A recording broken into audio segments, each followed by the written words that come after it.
Mysterious stories. The government lets police investigators use a wide range of mind tricks which are designed to extract every single detail to persuade defendant to tell the truth, but the majority of the confessions on this list were obtained only after hours of hard questioning. Some got ready to recollect all of their wrongdoings. Billion chances and ways to have avoided today, but you decided to spill my blood. You forced me into a corner and gave me only one option. Number 10. And how did you murder him? With a gun. I shot him in the head twice. Okay. 3 shots were fired, 1 missed. Jared Murray, who everyone always thinks was odd, was a student at East Central University in Ada, Oklahoma. One day, he got a fellow student to ride to Walmart in exchange for $20. Jared went inside right after the student consented happily and pulled a miniature firearm and started experimenting with it somewhere along the way. Then he directed his driver to the nearby town of Asher rather than Walmart. And why did all of a sudden did you decide that you needed to go to Asher? Because I was planning to take him out into the country and kill him.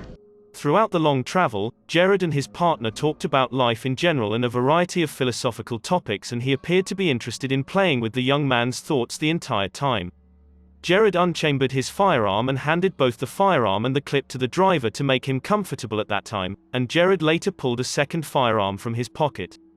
He loaded it hurriedly and fired it 3 times, then he escaped the sluggish car and permitted it to crash into a tree. After that he examined his prey. I heard him gurgling. I'm not sure if that was a physiological or physical process after death, but I thought that he might have still lived through that somehow, because he was gurgling, so I shot him again and then shoved him down in the ditch. During the questioning, the sheriff is looking for a reason why Jared did this, and he discovers that Jared holds no malice against this individual and that they were chosen after playing video games together 2 weeks previously. The sheriff seeks for a speck of humanity in Jared, but he never discovers it, and he was judged not guilty due to insanity and is now in a mental hospital. Number 9. Linda Stein, who had previously co-managed the Ramones, a well-known punk band before, was a wealthy New Yorker, and she subsequently changed the music industry to real estate and got Natavia Lowry to be her personal assistant.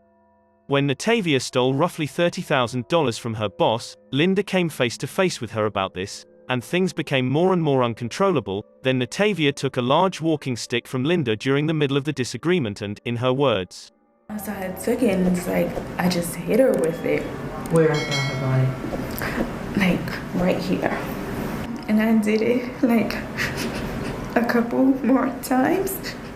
Natavia was such an upset girl that she can't recall how many times she used the walking stick before regaining her calm, despite the fact that she appears to be apologetic now, and the wealthy socialite was on the ground and no longer moving. Therefore Natavia was condemned to at least 32 years in prison for her actions. Number 8. Alonzo Perez is accused of killing another man, and is currently being held in a stifling North Vegas Police Department interrogation room. Finally, he is trepidatious that looks for a moment before deciding to make one more attempt to flee. Alonzo thinks quickly and makes use of his entire body weight against the cuffs to run away. However, he sits for a long time and makes an effort to make it appear as if he is still bound. In my opinion, his first goal was to jump the following person who didn't leave, but he gets a better idea after looking up at the ceiling, and then Alonzo gets to his feet and effortlessly removes a square drywall panel.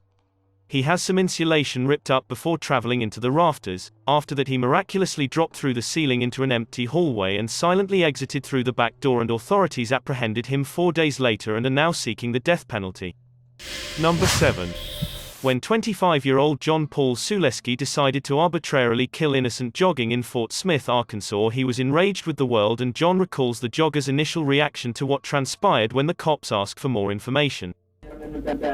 And then he drowned, and I shot him again and again. Throughout the police questioning, John's specific intentions appear to change. Sometimes he appears angry, but then appears melancholy and talks about how much is wrong in the world.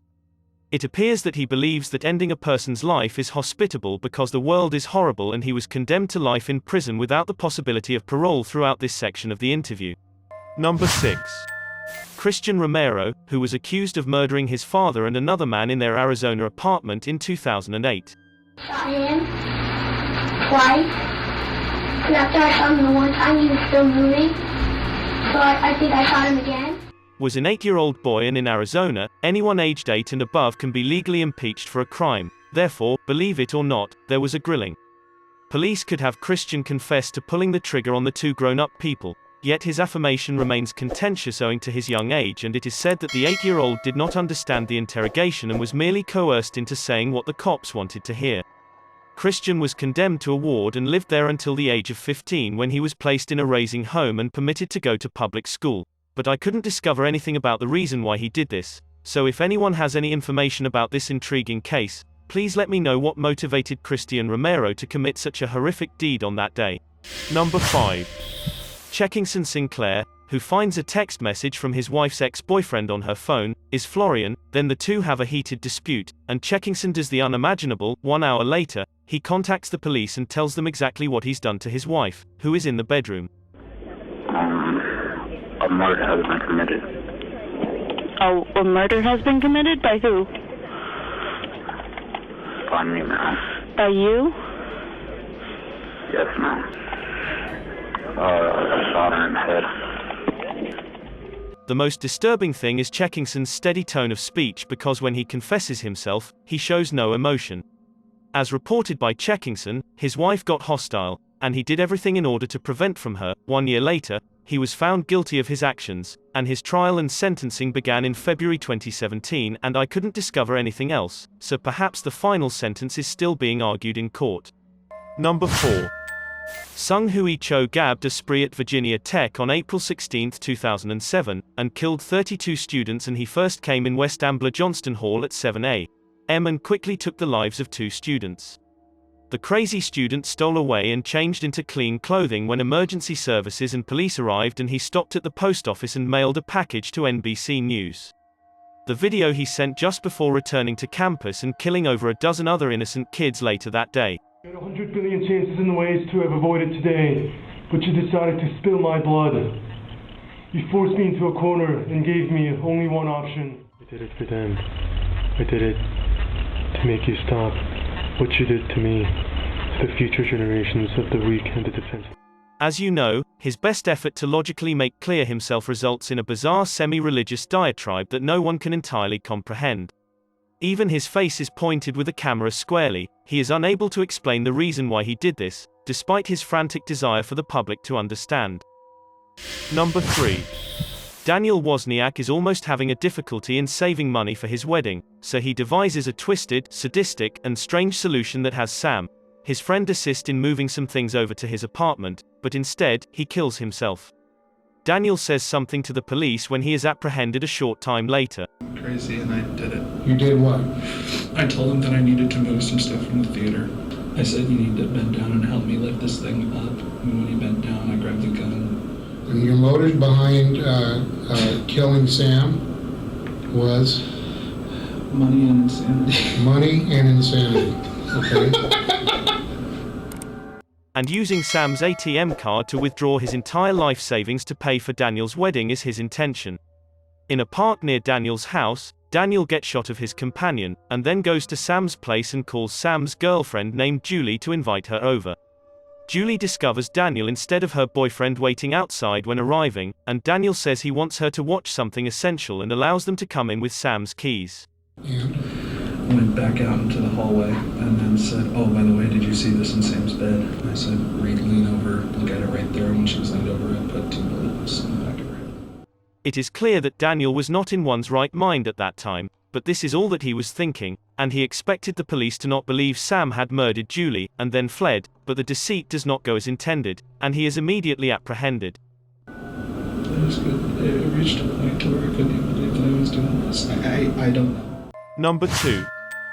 Elizabeth Wettelaufer worked as a hospital nurse and occasionally looked after elderly patients in their homes, and she is now speaking with a police investigator after following the advice of the voices. Voice or whatever it wasn't a voice in my head, it was a voice in here. And when I would do it afterwards, I would hear like a laughter in my chest. Elizabeth continues to get across how she would hear a voice not in her head, but deep inside her gut, and this voice would persuade her to overdose her insulin patients. The voice would bay with laughter and move from her stomach up into her chest for a few moments before returning to her stomach and wanting more when she listens to her words, and then she stated that she disliked giving her patients too much insulin. Although she confesses she would occasionally watch with interest, she didn't enjoy how they would shake and moan all night till they died clutching their sheets. However, it appears that this was not Elizabeth's choice. God was prompting her to do this, and at first, she didn't wonder how his divine plan is. After a while, she began to suspect that the devil was duping her into believing she was doing God's work, and this disturbed her much. Because part of me had started to believe that it was the devil, and part of me thought it might be God as a purpose through my life. It is obvious that the hospital had no idea what was going on in her thoughts because she seemed to be normal on the exterior, but in fact, the hospital intended to place her in the children's unit to operate their insulin pumps. She called it a day fast when she learned of the change because she was afraid she might lose control and inadvertently harm a tiny child, and even in her deluded state, Elizabeth understood she couldn't obey anyone's, let alone God's, commands to do that to a tiny child. She had intended to depart the nation but instead chose to check herself into a psychiatric ward, and it took her around 3 weeks to evaluate and said enough to her assigned psychiatrist during that period to cause concern. The psych ward notified the authorities who arrested her and questioned her. Then she went on to recount in detail how she took the lives of 8 patients and made an effort to take the lives of many more, and finally, she was sentenced to life after prison with the possibility of parole in 25 years in 2017.